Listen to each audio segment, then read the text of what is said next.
अस्सलाम वालेकुम जमशेद भाई, कैसे हैं आप? ठीक ठाक खैरियत? जमशेद भाई, ये फ़ीमेल ने बच्चे दिए थे, 3-4 दिन हो गए, लेकिन मैंने वीडियो नहीं बनाई थी, तो अभी ये अपने पास रजिस्टर्ड कर ले। 1 2 3 4 और ये 5 बनीज़ हैं। ये इस फीमेल की बनीज़ हैं। इस फीमेल ने ये बनी दिए थे।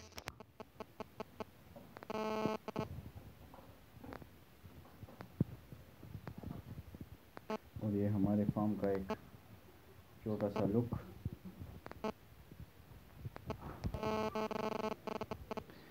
ये फीमेल भी हमारे अल्हम्दुलिल्लाह बिल्कुल रेडी हैं। इंशाल्लाह 2-3 दिन में हम आपके पास लेकर आएंगे। ये सब रेडी है।